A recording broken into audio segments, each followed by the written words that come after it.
ये जो परीक्षा हुई ये पुनर्परीक्षा है।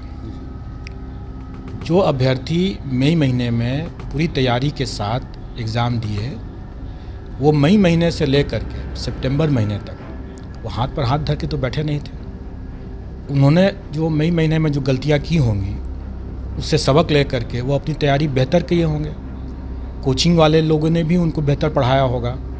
तो अगर पिछले वर्ष की तुलना में अगर 4-5 नंबर अगर ज़्यादा आ जाता है तो इसमें आश्चर्य नहीं होना चाहिए। इसमें तो बल्कि ये लगना चाहिए कि हमारे बेहतर अभ्यर्थी इसमें आए हैं, बेहतर प्रिपरेशन के साथ आए हैं। मैं आपको 1-2 चीज़ बताना चाहूँगा। पिछले वर्ष करीब जितने लोग अप्लाई किए थे उसमें से करीब 30 से 35% उसमें ड्रॉप आउट हो गए तो एग्ज़ाम नहीं दिए थे और लगभग संख्या 2,80,000 थी। इस बार हम लोगों का अच्छा मैसेजिंग गया था कि हम लोग कदाचार मुक्त परीक्षा कराएंगे, जैसा कराया भी था। तो जो लोग नॉन सीरियस थे वो ड्रॉप आउट कर गए और इसी कारण से एग्ज़ाम में करीब लगभग 50% लोग ड्रॉप आउट कर गए थे, नहीं अपियर हुए थे। जो लोग अपियर हुए थे वो लोग सीरियस कैंडिडेट थे। एक तो वो सीरियस कैंडिडेट थे, दूसरा कि उनका मई महीने में एक तरह से समझिए कि उनका रिहर्सल हो चुका था, उससे जो सबक लेकर के वो अपना बेहतर तैयारी किए थे। तो ये आश्चर्य की बात नहीं है कि ये कट ऑफ हायर गया है। आप देखेंगे कि क्वेश्चंस का डिफ़िकल्टी लेवल भी मोर और लेस सेम था, जो लास्ट ईयर था वही था, क्योंकि हाईएस्ट जो गया है वो वही गया है। लेकिन जो सबसे बड़ी बात क्या है ना, जो मैं पहले भी इस बात की चर्चा किया हूँ कि एक एक नंबर पर कई कई अभ्यर्थी होते हैं। आप देखेंगे कि इस बार जैसे हमारे जितने पद हैं उसका 10 गुना अगर हमको लेना था, लगभग 8,000 के आसपास हमें सिलेक्शन करना था, लेकिन हमें 8,000 की जगह पर हमें 11,000 हुआ। अगर हम उसमें अगर जनरल कैटेगरी की बात अगर करें तो 40% हमको जनरल कैटेगरी का होता है, मतलब करीब 3200 के आसपास हमें सिलेक्शन करना था एज़ पर द नॉर्म्स। लेकिन होता क्या है कि जो लास्ट कट ऑफ पर जितने भी कैंडिडेट होते हैं हमें उन सबको सेलेक्ट करना पड़ता है। आप देखेंगे कि 3200 के जगह पर हमें 5,000 से ज़्यादा लोगों को सेलेक्ट करना पड़ा। इसका मतलब यह है कि लास्ट नंबर पर तो लगभग 2,000 से भी ज़्यादा कैंडिडेट लास्ट नंबर पर थे। तो एक एक नंबर पर 2 से 2,500 कैंडिडेट्स आ रहे हैं। आप अगर ये कहते हैं कि धांधली हुई है, मैं ये कहूँ कि अगर ठीक है धांधली अगर हुई है, मैं सारे जितना भी परीक्षा फल है सबको कैंसिल कर दूं और उसके बाद नए सिरे से अगर मैं परीक्षा फल बनाऊं तो कट ऑफ कितना नीचे गिरेगा? 2 नंबर सिर्फ गिरेगा। तो जैसा मैंने बतलाया कि एक एक नंबर पे 2-2,500 कैंडिडेट्स हैं, हमें मात्र 3600 कैंडिडेट को सेलेक्ट करना है। नए अगर करेंगे मेरा 2 नंबर से ज़्यादा कट ऑफ नीचे नहीं गिरेगा अगर हम अभी के वर्तमान रिजल्ट को अगर खारिज भी कर देते हैं। तो एक तरह से आप देखिए कि ये जो परिस्थितियाँ ऐसी इसलिए हो रही हैं क्योंकि इसमें बहुत बड़ा रोल है लक का। चांस फैक्टर बहुत ज़्यादा हो गया है, एक एक नंबर बहुत इम्पॉर्टेंट हो गया है। अगर हम देखें कि अगर कोई गेस वर्क करता है, अगर हमारा 100 हम सही बनाते हैं सवाल को और बाकी 50 को अगर हम सिर्फ और सिर्फ गेस वर्क से करते हैं तो 4 ऑप्शंस मेन ऑप्शंस होते हैं, तो हर चौथा क्वेश्चन मेरा सही हो जाएगा। मतलब कि 1/4 मेरा, अगर हम सिर्फ रैंडम गेस करते हैं तो 1/4 मेरा सही हो जाएगा। यानी 50 जो हमको नहीं आता था सवाल, वो सवाल भी हम रैंडम गेस करके 12 से 13 नंबर हम ले आ सकते हैं। तो आप देखेंगे कि पूरे चयन में ऐसे हर कैंडिडेट बोलेंगे जो जिनका चयन हुआ है कि उनका एक तो पहला पिछले मई की तुलना में, मई की परीक्षा की तुलना में पुनर्परीक्षा में उनका बेहतर तैयारी था, उनका बेहतर प्रदर्शन भी हुआ था। दूसरा, ये सब जानेंगे कि कहीं ना कहीं 1 नंबर 2 नंबर 3 नंबर उनका बढ़ा है रैंडम गेस के कारण से। और मैं ये स्टैटिस्टिकली कैलकुलेट करके बता सकता हूँ कि ऑलमोस्ट 1/3 जो है कैंडिडेट्स जो होते हैं वो रैंडम एरर के कारण से, रैंडमली गेस करने के कारण से सक्सेसफुल हो जाते हैं। उनका वो लक कह सकते हैं। नेचुरली जब 1/3 अगर लक के कारण से, अपने भाग्य के कारण से अगर सेलेक्ट हो जाते हैं तो 1/3 वैसे भी कैंडिडेट होते हैं जो कि अपना मेरिट रहने के बावजूद भी वो सिलेक्शन नहीं हो पाता है। और यहीं पर भाग्य का, लक का जो फैक्टर है बहुत इम्पोर्टेंट हो जाता है और मेरिट उस हिसाब से कम पड़ जाता है। मेरा ये मानना है कि जो 113 लाए हैं वो सफल हैं, उनका लक भी अच्छा था, मेरिट भी था, वो सक्सेसफुल हुए हैं। लेकिन इसका कतई मतलब यह नहीं है कि जो 112 लाए हैं, 111 लाए हैं या 110 लाए हैं वो पिछड़ गए हैं। उनका लक नहीं साथ दिया, ये भी एक फैक्टर हो सकता है। और मैंने देखा है कि 115 से लेकर के 113 तक में, जब 115, 114, 113 में आधे लोग इसी में आ गए।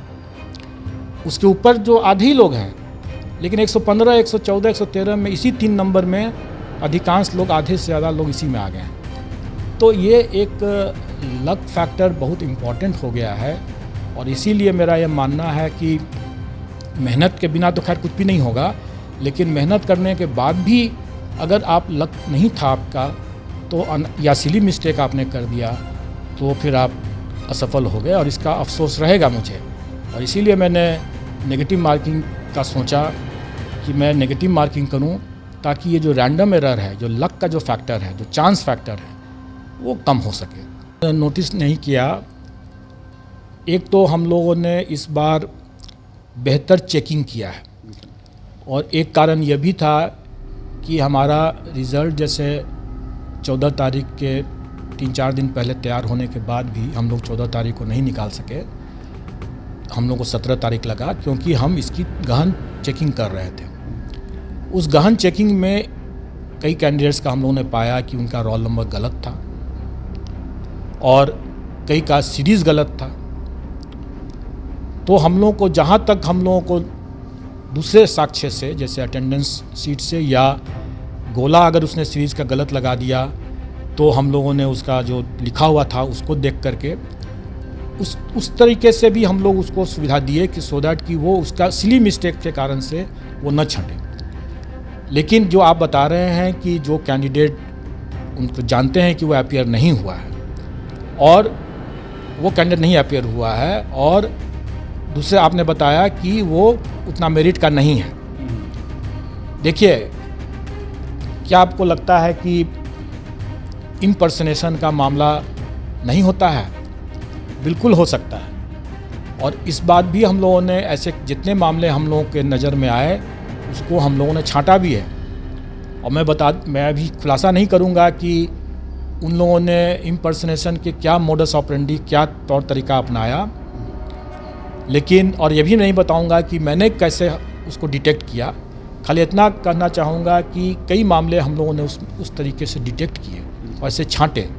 कई लोगों ने अपने जो मैनिपुलेशन करके OMR शीट में कट करके जो करते हैं ना लोग, उसको हम लोगों ने, कई मामले को हम लोग डिटेक्ट किया, उसमें हम लोगों ने उनको रिड्यूस किया उनका नंबर। और इन्हीं सब चीज़ों को चूँकि मैनुअली चेक करना पड़ता था।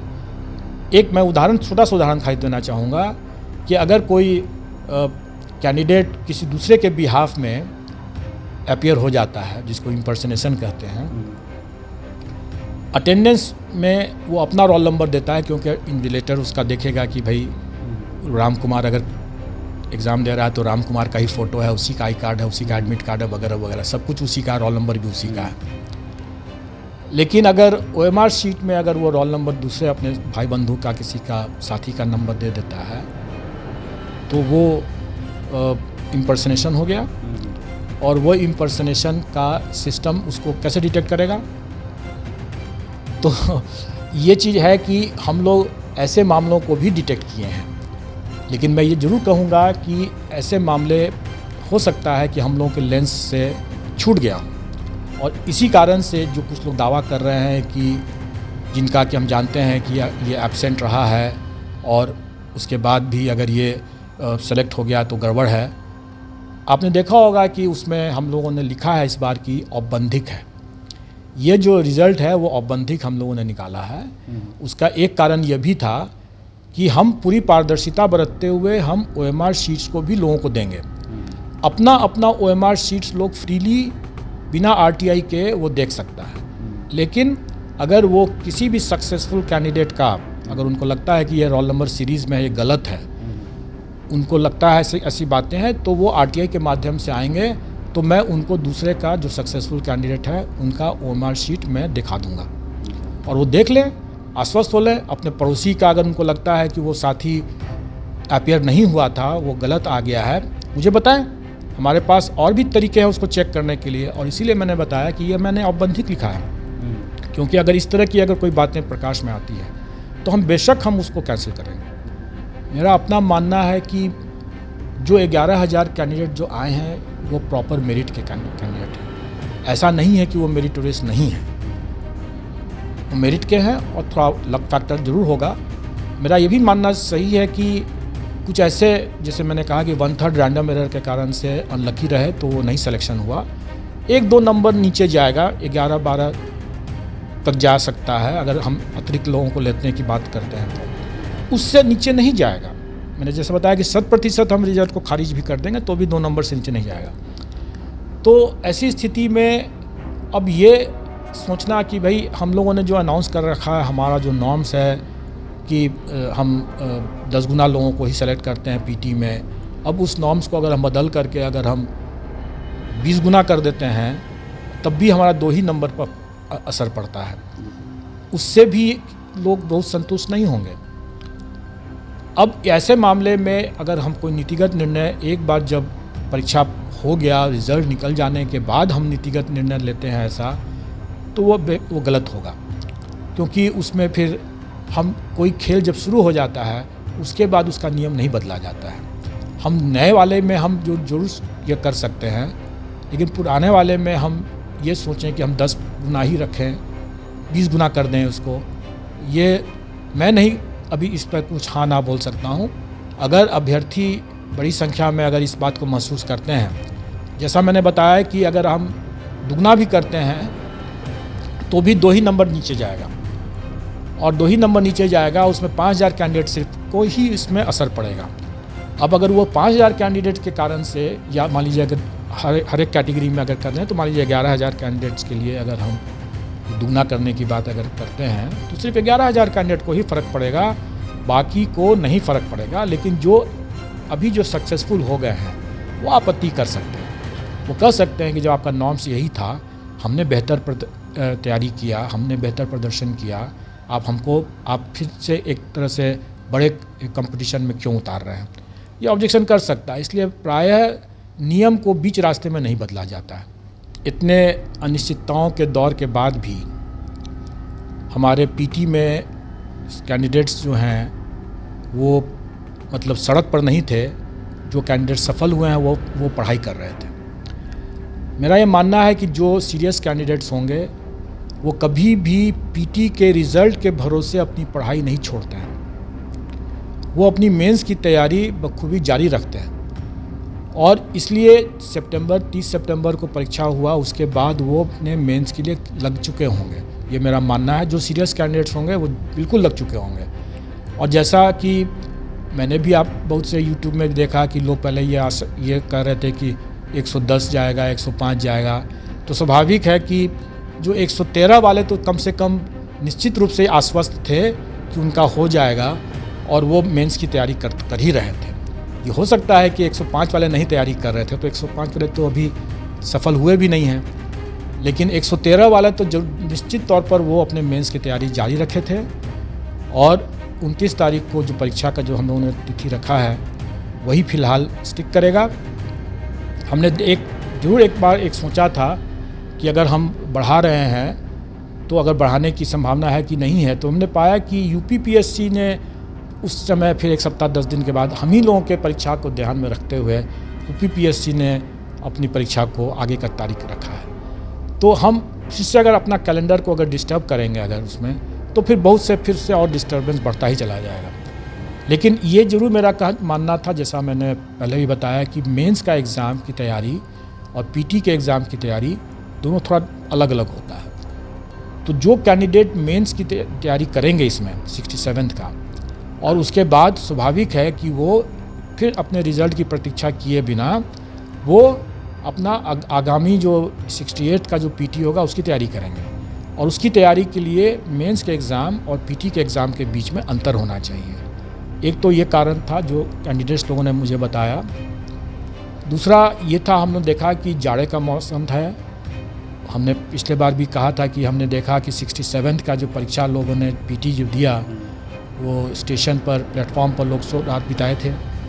तो जाड़े के मौसम में तो इसकी कल्पना करना ही मतलब कठिन है कि जाड़े के मौसम में प्लेटफॉर्म पर रात बिताना। इसीलिए हम लोगों ने उसको आगे बढ़ा दिया है। इन 2 कारणों से हम लोगों ने आगे बढ़ा दिया है।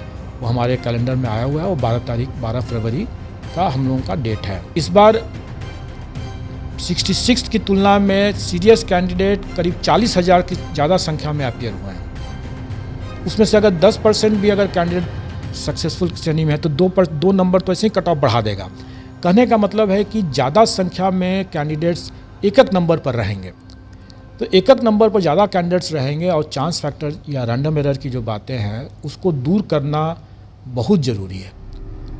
अन्यथा जो ये लक के कारण से हमेशा लोग परेशान होते रहेंगे, और इसीलिए मैंने कहा कि इसमें नेगेटिव मार्किंग होना बहुत ज़रूरी है। इसको रैंडम एरर जो हम लोग दूर करने के लिए नेगेटिव मार्किंग के कई टेक्निक्स होते हैं। उसमें एक है कि हम लिमिटेड नेगेटिव मार्किंग करें विथ प्रोग्रेसिव मार्किंग या डिफरेंशियल मार्किंग, मतलब कि एक की जगह पर हम 2 नंबर रख करके करें। ये एक तरीका है। ये सबसे ज़्यादा मतलब हो सकता है कि प्रभावकारी तरीका हो, क्योंकि इसमें न केवल सक्सेस पर ज़्यादा नंबर मिलेगा लेकिन नेगेटिव पर भी ज़्यादा नंबर कटेगा। दूसरा तरीका ये हो सकता है कि हम लिमिटेड रखें लेकिन डिफरेंशियल मार्किंग या प्रोग्रेसिव मार्किंग न रखें।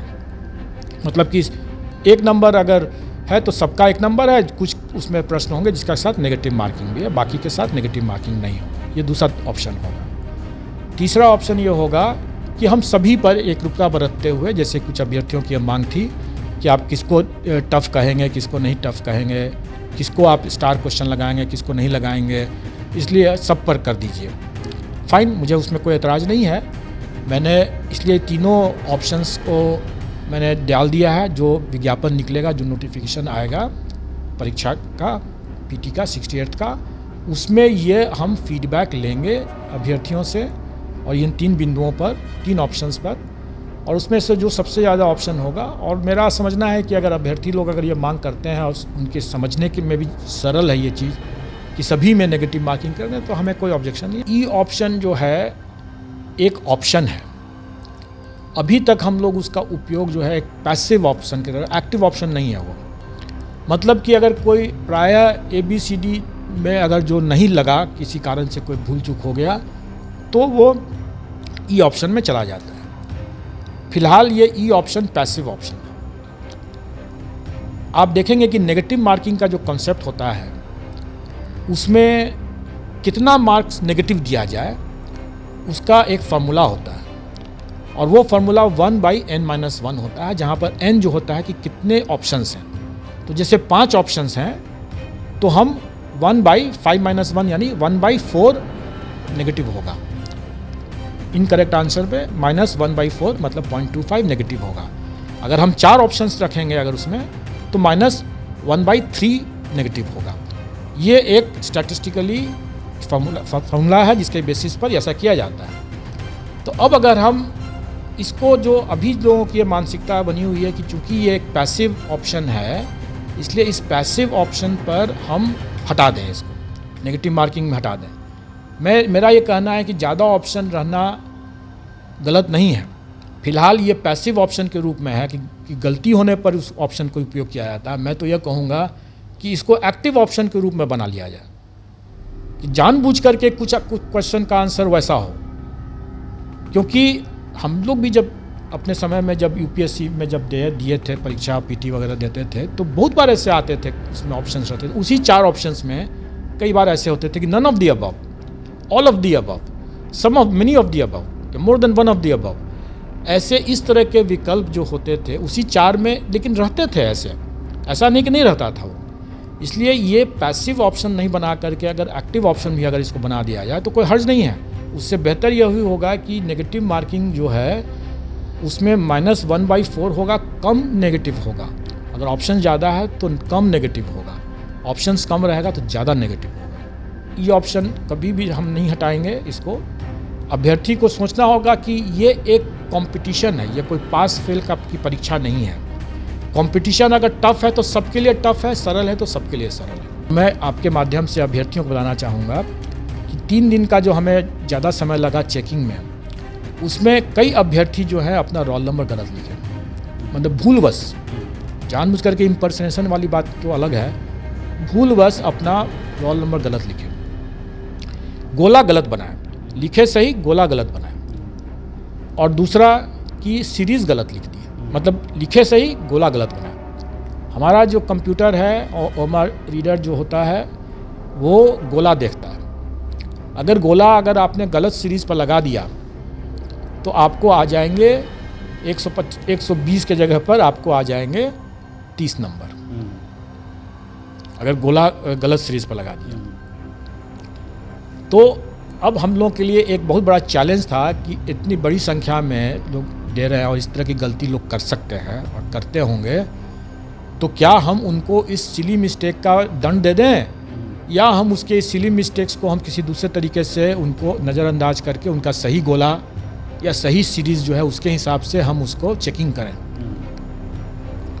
और यही कारण है कि थोड़ा विलम्ब हुआ कि हम लोगों ने वैसे सभी के मामले को, क्योंकि मुझे नहीं मालूम था कि किसने सही गोला लगाया किसने गलत गोला लगाया, इसलिए हम लोगों ने क्या किया कि सभी कैंडिडेट्स का सभी सीरीज़ में चेकिंग किया, सभी सीरीज़ में चेकिंग किया कितना मार्क्स आ रहा है, और जो जिसमें उसने अपना गोला लगाया था अगर उसी सीरीज़ में अगर उसको मैक्सिमम मार्क्स आ रहा है तो वो कंफर्म हो गया कि उसका सही है वो मार्क्स।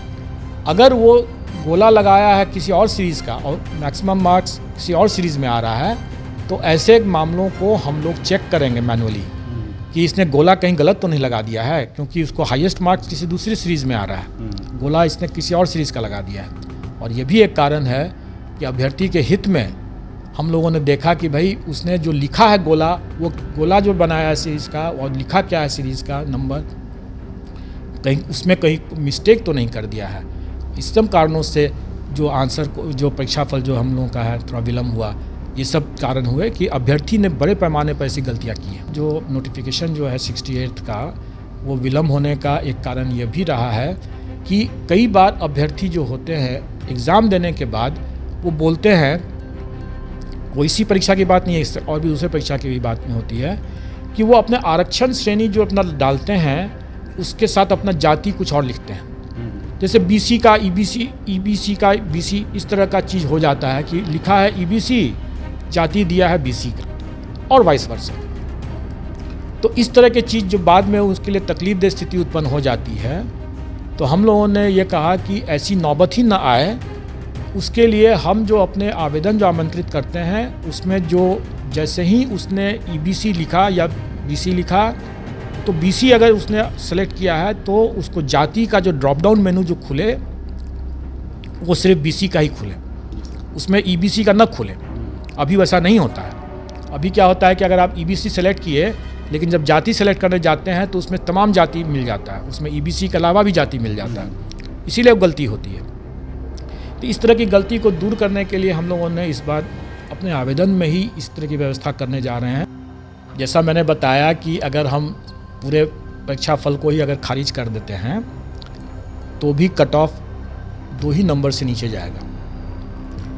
अगर हमें अपने अभ्यर्थियों के बेहतर प्रदर्शन, उसके मेरिट पर विश्वास नहीं है और इसलिए आशंका कर रहे हैं, तो मेरा ये मानना है कि अगर अभ्यर्थी खराब प्रदर्शन करते तो लोग ज़्यादा संतुष्ट होते क्या उसका मतलब ये था कि भ्रष्टाचार नहीं होता था क्या? मेरा ये कहना है कि अगर अभ्यर्थी ज़्यादा अच्छा प्रदर्शन किए हैं तो इसको स्वीकार करना चाहिए और ये इस बात को अपने भी पीठ थपथपाना चाहिए सभी लोगों को, अभ्यर्थियों को भी और उनके शिक्षकों को भी। उन लोगों ने उनको पढ़ाया, उनको बेहतर उन्होंने तैयारी किया, मेहनत किया, इसलिए वो सफल हुए। लेकिन उसके बावजूद भी अगर किसी को लगता है कि नहीं ये तो बहुत ही गड़बड़ हुआ है, पूरा खारिज भी करने के दो नंबर भी सब गड़बड़ है अगर, तो बेशक वो सीबीआई के लिए या किसी और एजेंसी से या ऑनरेबल हाई कोर्ट के रिटायर्ड जज या किससे भी कराने की बात करते हैं, आयोग उस पर अनापत्ति अपना दे देगा। अगर सरकार पूछती है या सरकार के पास ऐसी कोई बात जाती है तो हम आयोग की तरफ से एनओसी दे देंगे कि हमें कोई आपत्ति नहीं है, आयोग बिल्कुल ही सहयोग करेगा। जी सर।